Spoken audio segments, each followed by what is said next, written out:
Hi guys, my name is Lelasophia. I am an artist and fine jewelry designer. If you like contemporary fine jewelry, if you like luxury handbags, all things interiors, then I have some fun videos for you. Guys, I've been kind of hinting at this. I'm really excited to do this. It's not the most groundbreaking, exciting video ever, but this is a follow-up like 6, 7, 8-ish months later from a video I did earlier this year, directly showing my ins and outs, aka the bags that I sold and what I got in it/their place. And I'm so excited to give you a little update / part 2. But first and foremost, if you guys are new here, thank you so much for tuning in. I can't wait to see you in all of my future videos. Make sure that you like this video, subscribe to my channel, follow me on Instagram at lelasophia jewelry. I put out videos every Wednesday, Friday, and Sunday, and so I cannot wait to see you guys in the next one. Okay. We're just jumping right in. If you haven't seen part 1, it's not like it really goes in order, but it could inform more so how I like use this system to find my taste this last year. So if you feel like watching it, I'll link it right here down below in the description box. But again, you're not really gonna miss anything. You can watch that after this anyways. The first example, I guess, is kind of a doozy because probably last year, I sold, it was more one in, one out. But I guess our first example, / like literally where I'm just picking up, yeah, there was a bigger ticket item on my wish list. It was a rarer piece, just like so cool that I actually genuinely didn't think I could afford, that I thought, okay, I'll have to wait another year or so and like really save up. And then one came on to the market on Vestiaire specifically at the best price I'd ever seen one, for just exactly $2,000. And so 3 bags that I had sold, like maybe let's say the month or so prior, essentially went into this one particular bag. The first being my J.W. Anderson chain hobo bag, and the size small. I think the small really became like the only size, but actually previously I think had been discontinued. I'm not sure if they ever brought it back or will bring it back. There was even a bigger medium size. So the small was like gigantic. It was like this big. It was one of my biggest bags. And then there was like a shoulder super large hobo. That was a medium. I got the small like exactly 2 years ago, I think during Black Friday. Like not I think, I got it during Black Friday for an insane price. Insane price. I was just about to start my YouTube channel. I was like, oh my God, this will be perfect. Love the vibe of that bag still. This was a perfect example of me. I think I was even with my brother and he always has encouraged me, and then we both have gotten to a place where we're just like, nah, we know each other. Like we know each other. We do know each other, but we know ourselves so well. I think for a while I just was like, oh, I need to get something different and I shouldn't duplicate colors and I should have different shapes and have different shades and have different vibes in my collection so I have variety. Essentially, the entirety of the part 1 was saying that, yeah, that doesn't really work for me. Every once in a while, 1 bag, 2 bags. I'm more proud of myself than I thought. 2 bags on this list are actually like total exceptions, that maybe the style is more something that I knew I was gonna like, but I did actually experiment. The J.W. Anderson chain hobo was it was just an example that didn't work. And I think I also learned this is going to, I want to say this in the most positive way, okay? Because I know everybody talks about the Loewe quality so much, and I got the coated, like I got like a woven leather, and so maybe the leather was just like even more coated. I'm not sure. It's very possible, but I think through that bag purchase, I also realized I am someone who like, I'm a very like textural person. Like my feelings, my senses, like my smell is very important to me, and how things feel is very important to me. And I know it sounds so stupid, but that bag, I just felt like, oh, it's so durable. It's probably great for the rain. It's probably great for like someone who's really gonna like beat the living daylights out of this and wear it all the time and wants it to look the exact same. I think through learning that, I didn't like the way that it felt. It felt so coated to me. Actually, the inside was quite nice. I'm remembering it now. And the chains felt like a bit lighter than I thought. I like myself a big old Bottega chain, you know. I like heavy metal and not the genre. I like, that was funny. I like heavy metal pieces. Anyways, essentially, I think I learned through that piece that I really want bags that are going to wear with me, aka a la the Row or Bottega or Vintage Hermes. and hopefully the piece that I got in its place. So that was number one that went into that. That probably, I only sold that for like $300 or something. So that was a tiny little chunk. Another like $400 sale was my Autolinger yellow ceramic bag that, is it called a ceramic bag? I think so. It might have another name or might have a new name. That was such a good example of something that like, I feel like I just got it for an art piece. It was pre me starting my channel. Literally, you have no idea the obsession that went into finding one of those. I got it for such an insane price through Gentle Wench. For all my Brits out there, I'm so jealous of you. Gentle Wench, please come to New York City if you're watching this. One of the best concept stores, multi-brand, like perfectly curated stores. Love that bag. Was it practical? Absolutely not. Was it my style? Really probably not. Did I visually love it? Should it have just been an art piece that, you know, that I set down somewhere? Probably. So that one I used probably twice, once for Easter, adorable, and once like literally to go out to lunch for maybe 45 minutes. So she unfortunately, slash fortunately, hopefully has gone to a better home. And the third one that went into this bag, this was the one that I saved till last because you'll see why. This bag started my love for Daniel Lee at Bottega and then just, you know, my love for Bottega Veneta in general. And so it was so hard for me to sell it, but I knew the color wasn't right, probably even maybe the second I got it, because I got it on Vestiaire, you know, cheap little me, wanting to like really play around and, you know, still save a lot of money and go in and out and whatnot. And I got it in the color Almond, which was probably not like aptly named. It was a very pinky nude that essentially did not match with any of my outfits. Like, unless I was just wearing an outfit like this, all black, which does happen, but oftentimes I'll put a top or I'll wear a kimono or a jacket that isn't black. And it looked so off. I remember the very first, like 2 months after I got it, I was going to a wedding and I had like a beigey pink dress and I was like, this does not work in the slightest. Like it just didn't work.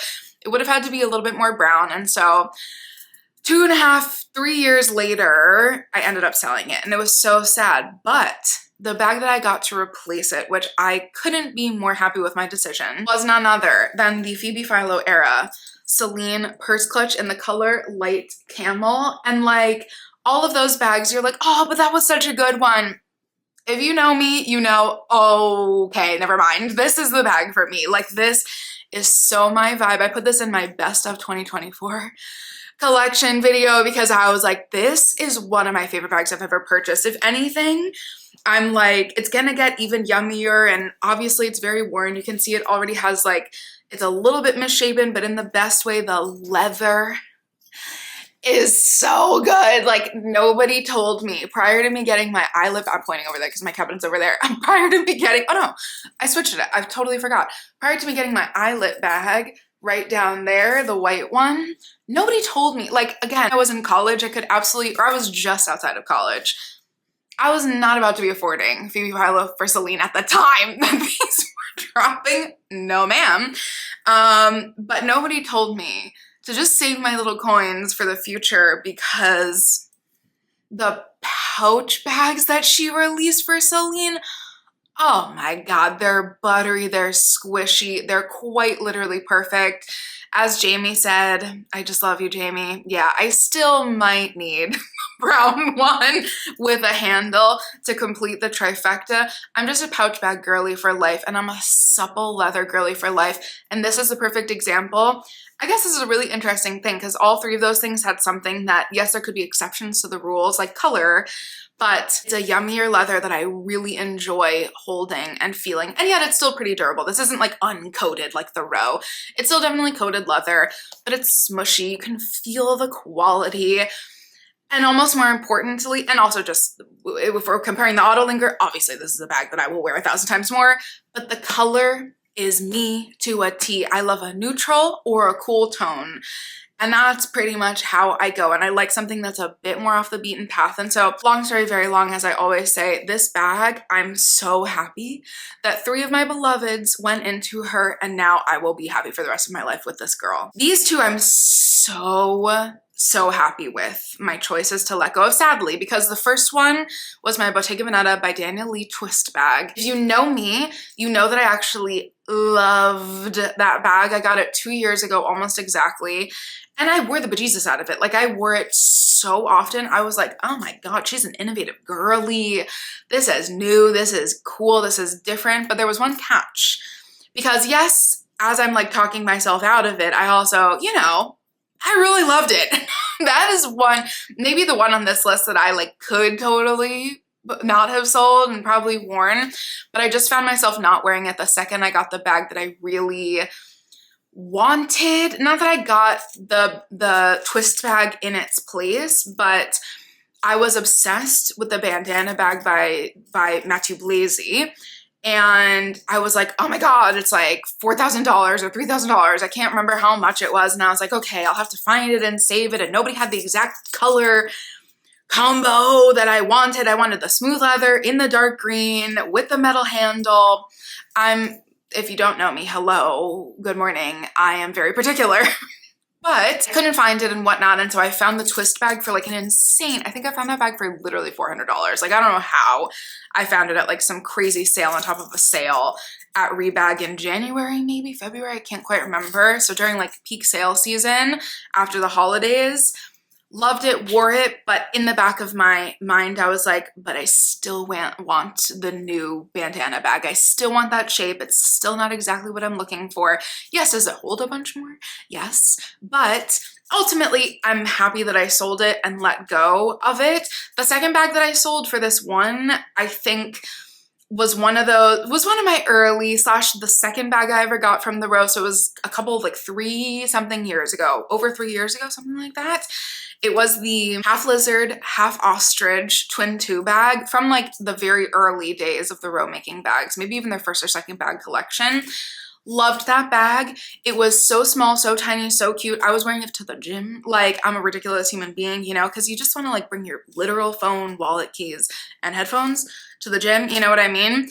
And that just, for an everyday crossbody bag, I want a brown bag. I wear my Chanel to the literal ground, if you guys have seen that, but I mean, she's worn to the gods, okay?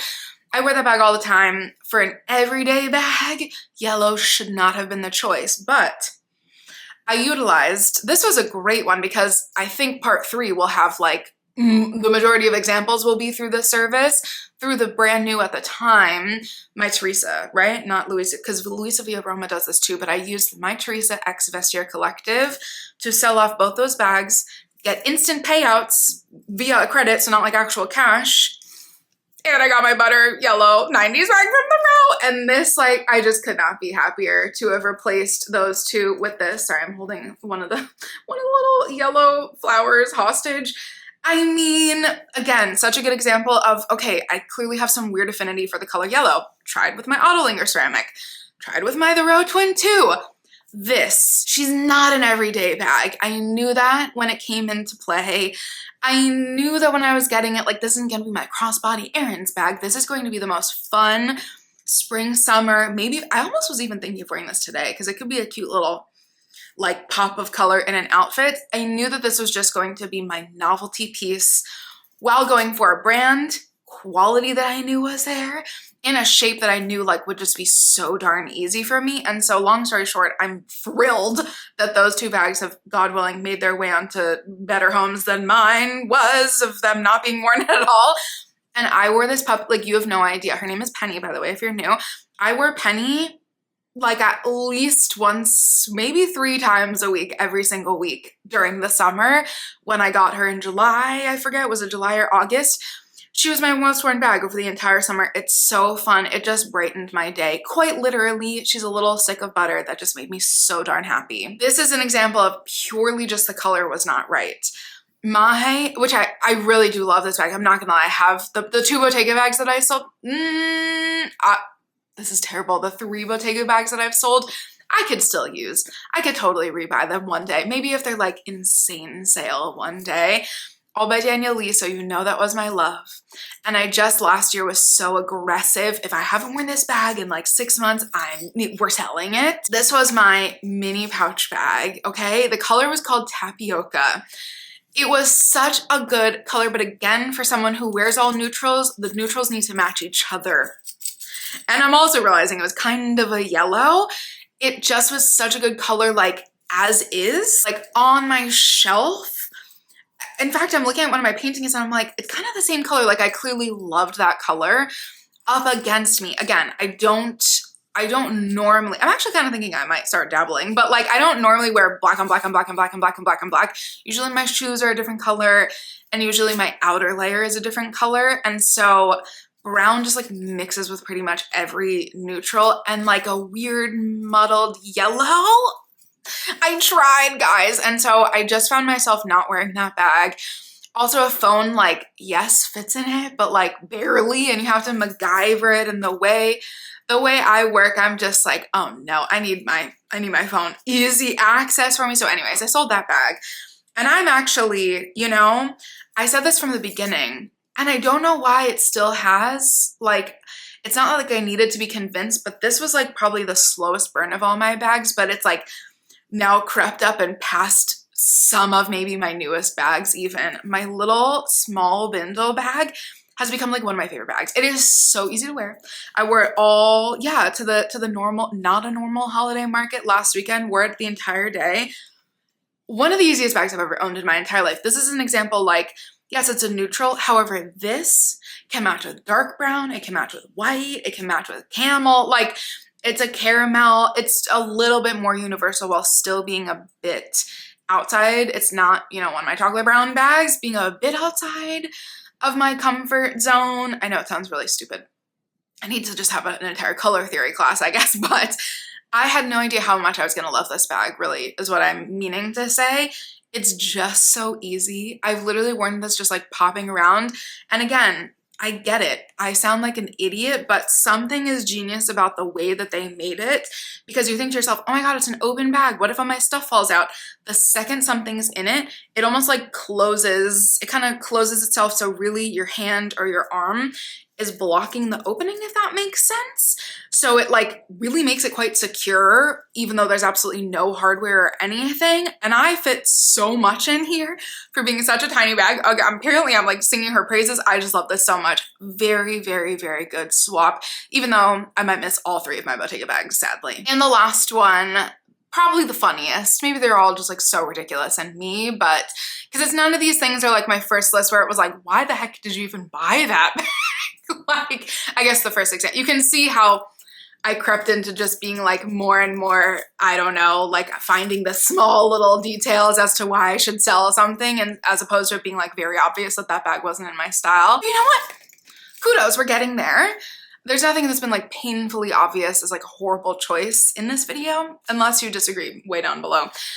This last one, I'm so just like couldn't, I think this is the easiest winner of like, duh, you made a good choice.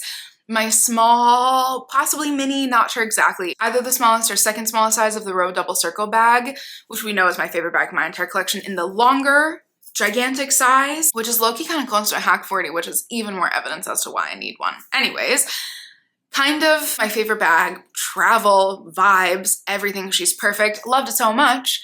Got it in the small, experimented with the color. Wrong on my part. Got it in this fire truck red. Who said that was a good idea for me?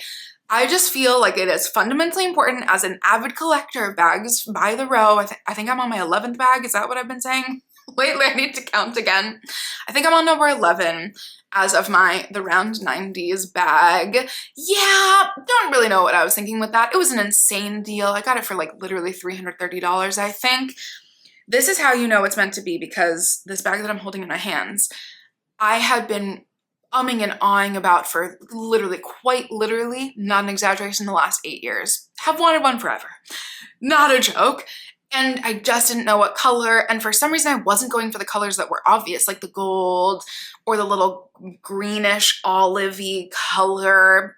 Didn't go for them. Definitely wasn't gonna ever go for a blue.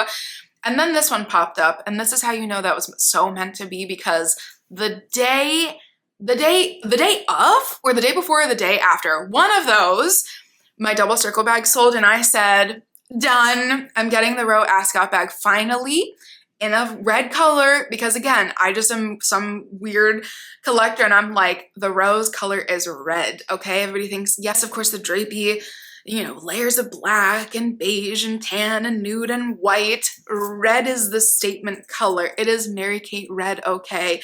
I needed one. This is now the cutest event bag. I've worn her out to dinner. It's just so perfect. I'm like literally obsessed. It is so, like, can we just talk about how pretty it is? I wanted this bag since I was in college and I couldn't be happier with that swap. I'm realizing 3 out of the 4 bags were the Row and one Old Celine. This definitely 2024 can for sure be deemed as the year of the Row for me and probably like every other person who watches this video. So way down below if the Row was the main brand that you purchased. Also, still think I will be needing to invest in some more Old Celine because I don't know, it's really like, it's off there. Bottega, the Row, and Old Celine, 3 faves of all time. What was your, doesn't even have to be this year, what was your all-time, like, just like iconic in out or multiple out, multiple in, whatever? What was your favorite swap that you've ever made in your collection? I'm dying to hear down below. And as always, thank you guys so much for watching and I cannot wait to see you in my next one. Bye guys.